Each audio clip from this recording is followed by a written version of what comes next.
Dubai real estate is not always positive. As any investment, there is risks that you need to consider when you're purchasing property here in Dubai. My name is Gino Forte. I am the #1 Irish real estate agent in Dubai, and this is my YouTube channel. If this is your first time here, make sure you hit that subscribe button. Otherwise, let's get straight into the video. So as with any investment, it's very important to know what risks are involved in investing in property here in Dubai. I always tell people you need to think about the location, you need to think about the developer, you need to think about the demand, you need to think about the supply, you need to think about the price of the property, you need to think of the price per square foot, the layouts. There's so many things to think about. That's all my job. My job is to protect you from making these mistakes. But what are some things you can do to mitigate risk a little bit? Let's start off by picking a developer. Not only picking a developer, but when we pick a developer, make sure we're picking the right project. There's a very well-known, respected developer that I will not mention by name who has launched a project in Dubai maybe over a year ago now. They are going to increase the amount of one bedrooms by 100% of the amount of properties in that area. So if there's 5,000 ready properties in that area today, this developer in one building is going to produce 5,000 one bedrooms all at once. This is going to oversaturate the market in that community, and it is going to absolutely destroy every investor who bought one of those properties. They made two mistakes with this one. Not only will there be an oversupply in an area that doesn't really cater to demand, but you're also going to have the properties being too small. So these one beds, see, I even nearly call them studios, are sized between 5 and 620 square foot, which is very small for a one bedroom apartment. Even Emar's smallest these days are like 650 to 700 square foot and onwards. This developer, who are a private developer, not a government backed developer, are going to saturate that small market with over 100%, not including the two beds that they're putting in the building. Just in one beds, they're going to double the amount of properties in that area. So this is one thing you need to be careful of. Just because you're with the right developer doesn't mean you have the right project. Now, there's more things you can look at. There is the prices. So when they sold these properties, they were 1 million dirhams, and you're like, oh my god, I can get a one bedroom for 1 million dirhams from X developer. All their other one bedrooms are 1.6 million. Okay, sure. Again, area and size and supply. Okay, but there's also 5,000 one beds. They're also 500 square foot, and they're in an area that doesn't command these type of units. So why is that a good investment? It's not. But did so many people buy it? Yes. Why did they buy it? Firstly, the developer pays good commission, so the brokers are happy to sell it. And secondly, because it sounds like a great deal, because you're getting a premium developer in an area you've heard of for a price that sounds good. But just because the price tag is good doesn't mean the price per square foot is good. That is kind of 2 in 1, but it's something to be very careful at. Developers at the end of the day are here to make money as well as everyone else. They're a business, and their job is to sell property. If they constantly sell amazing deals at amazing offers and amazing prices, then they're probably not making that much money. So what they will do is they'll do amazing project, cash grab, amazing project. And this happens all the time across all the major developers. So it's really important that you do not get caught in that cash grab. Another thing to be careful of is buying off plan and not paying into escrow accounts. So when you are buying off plan in Dubai, it is imperative that you pay your money into an escrow account. Not all of the money goes to escrow. Your Dubai Land Department charge and your admin fees go to the developer's corporate account. Escrow accounts are there for the safety of you, so that when your property is being built, these developers cannot run off with your money. Now, look, in this day and age, this doesn't happen, but never say never. It's happened before. So now escrow accounts are in place. You would pay into the escrow, and these developers can only release the funds once they've completed enough construction based on the contract they have with the Dubai Land Department. So it's really important that you double check that there's an escrow account open for the project. The only time, personally, that I would be okay with sending money to a non-escrow account is when it's a very big developer, for example, Emar, Shoba, Ellington, Damac, something like that, and it's a brand new launch that you're trying to get in at a pre-launch price,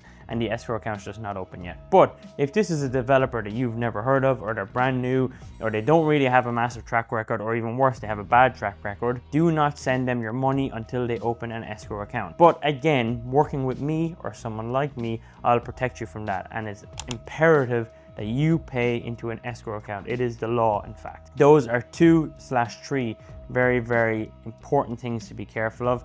And when you're making investments in Dubai, to be sure that these mistakes are avoided, because mistakes lead to problems and problems lead to tears. And the last thing I want as your agent, or you want as an investor, is to be left in tears. The other thing is buying too late into a launch. So when you buy the first property in a launch, so for example, recently I just sold a 2-bedroom in Expo Valley Views by Expo City Developers. And my client looked at the building, said, okay, 12 floors, first building of 8, each one of those buildings is going to increase in price, not so much, but a little bit. So if I bought in building 1, I'm going to get a little bit of appreciation in building 2, 3, 4, 5, 6, 7, and 8. If you buy in building 8, doesn't mean it's going to be a terrible investment, but you need to check, say, okay, because I'm getting a product here which is a 2-bed, which is going to hand over in whenever, 2030, and someone else bought a 2-bed 8 months ago that's going to hand over in 2030, and they paid 30% less to me. So you need to really be careful. I'm not saying that every last launch is a bad launch, but I'm saying make sure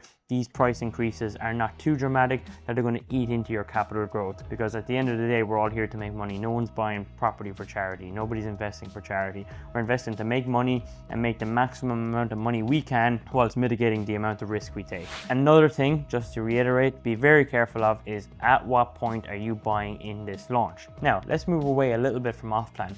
Let's talk about the secondary market. Let's be very careful when buying secondary properties. It's a little bit easier buying secondary properties because you can go, to example, for a villa in Arabian Ranches. You can stand in the garden, and if you hear the road noise, you can see the electricity pole, you can smell if there's a dump nearby, whatever it is, that's easy. But when you're looking at a villa community off plan, it's very important that you look at what you're near. So if you're too near the school and you don't have kids, you don't want to be near the school. Too near the electricity box, you want to be getting a discount on that property, because on the resale market it is going to want to be discounted. If you're near a road, you don't want to be backing the road, again, unless it's discounted, because it's going to be bringing in road noise. Very important when buying off plan that you really check these things, because they're easy to look at on the secondary market, and a lot of people get caught up in buying contracts and buying off plan. This is easy, I'll do that, I'll do that, I'll do this. The important thing is making sure that your unit you're buying is reflected correctly in the price for the resale of the unit. When you're in the secondary market, it's a lot easier, as I've already said. Including apartments, you can see a view easier, and then including the villas, you can feel your location easier. So it's a much easier to avoid these mistakes when you're buying on the secondary market. Speaking of views, when you're buying off plan, what is your view going to be what the developer says? Because developers will just name a view something. I won't get into detail, but let's just say, for example, front view is downtown skyline, back view is Meydan Golf Course. Just for example, we're not talking about any specific development here. Meydan Golf Course now is the view, but there's also, let's just say, 500 meters between you and the golf course and 3 empty plots. There is likely going to be something built on those plots. There is websites, there is ways to check if something's already planned, and sometimes things aren't already planned. Sometimes the land is just owned privately, nobody knows what's going to be there. Making sure you're mitigating the amount of risk for the view that you're trying to purchase. It's happened to people time and time again that they buy a property with a Burj Khalifa view or a Marina Skyline view or a sea view, all these sorts of things, and then something eventually gets built in front of it, and your premium you paid off plan does not transfer straight over to this property then. Be very careful. Now, you are just an investor, and I don't mean that in a negative way. You are making your money through something else so that you can then spend your money on property to give you back more money. Your job might be investment banking, it could be acting, it could be baking, you could be a candlestick maker, you could be anything. Your job is not Dubai property real estate agent. That's my job, and it's my job to make sure all these risks that we're talking about do not come on your plate, and it's your job, if you're not working with me, to make sure that your agent is doing all these checks. If you get commission breath off the agent, like they need that money, like they're not going to be able to pay their rent unless you buy that property, if they're like, oh well, don't worry about that empty plot, it's actually going to be a park, yeah, well, fucking prove it. Do you know what I mean? You need to get the proof on this. And I've even seen in some scenarios where there already is a park on a plot, and then the park gets ripped up and a building gets built on it. This does happen. Be careful when you're buying property. Work with a trusted investor, like me preferably, not someone else. Don't watch my videos and go talk to someone else about it. Talk to me, WhatsApp me down below, book a meeting, and I will make sure that you're following all these steps to mitigate the risk, make the best investment possible for your tolerance risk, and will make you as much money as we can, safely, easily, and backed by figures. If you like this video, and if you're happy with me breaking down all these potential risks and potential issues with investing in property in Dubai, and you feel like you want to work with an agent who's honest, trusted, and has a track record in this market, please book a meeting with me now, and I'll talk to you soon.